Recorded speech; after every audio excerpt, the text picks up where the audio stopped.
Shalom saudara-saudari, pada kesempatan hari ini saya mengambil tema mengenakan ketopong keselamatan. Sebelum manusia jatuh, manusia memiliki pikiran, memiliki otak.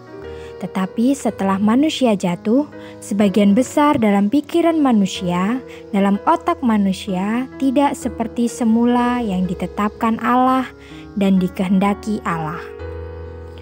Dalam Efesus 6 ayat yang ke-17 mengatakan, "Dan terimalah ketopong keselamatan dan pedang roh, yaitu firman Allah."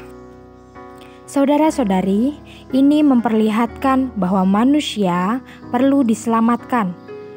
Banyak orang setelah percaya Tuhan Yesus, hayat dan cara hidupnya benar-benar telah berubah. Tetapi di antara mereka banyak pula yang kepalanya belum beroleh selamat. Karena itu, kita perlu mengenakan ketopong keselamatan. Selanjutnya dalam 2 Korintus 1 ayat yang ke-12 menerangkan bahwa hidup kami di dunia ini dikuasai oleh ketulusan dan kemurnian dari Allah, bukan oleh hikmat duniawi tetapi oleh kekuatan anugerah Allah. Saudara-saudari, kita perlu mohon Allah memberi karunia menyelamatkan kita. Kita harus nampak bahwa prinsip hidup kita sebagai orang Kristen adalah berdasarkan kehendak Allah, bukan berdasarkan kepandaian kita. Bersandar pada kasih karunia Allah, bukan bersandar pada hikmat kita. Paulus memberitahu bahwa kita hari ini, kita hidup di hadapan Allah adalah sangat sederhana.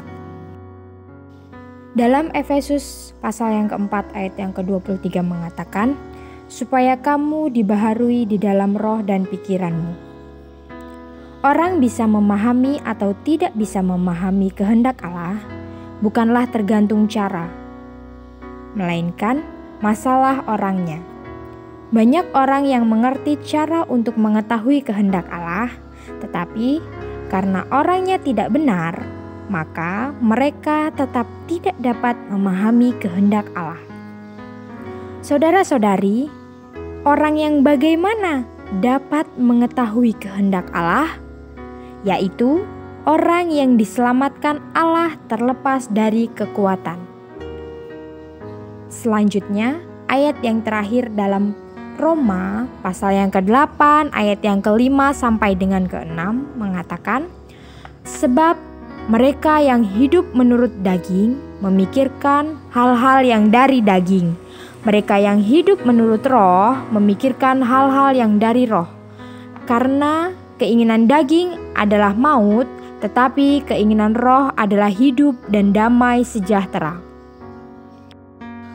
Keinginan daging sangat sibuk, sangat cepat, sangat memandang diri sendiri pandai. Tidak ada perhentian, hasilnya adalah kematian.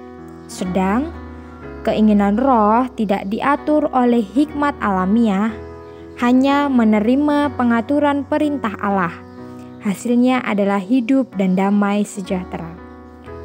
Jadi saudara-saudari, karena itu kepala kita perlu diselamatkan, agar kita tidak diatur oleh keinginan daging dan dapat memiliki keinginan roh yang menghasilkan hidup dan damai sejahtera.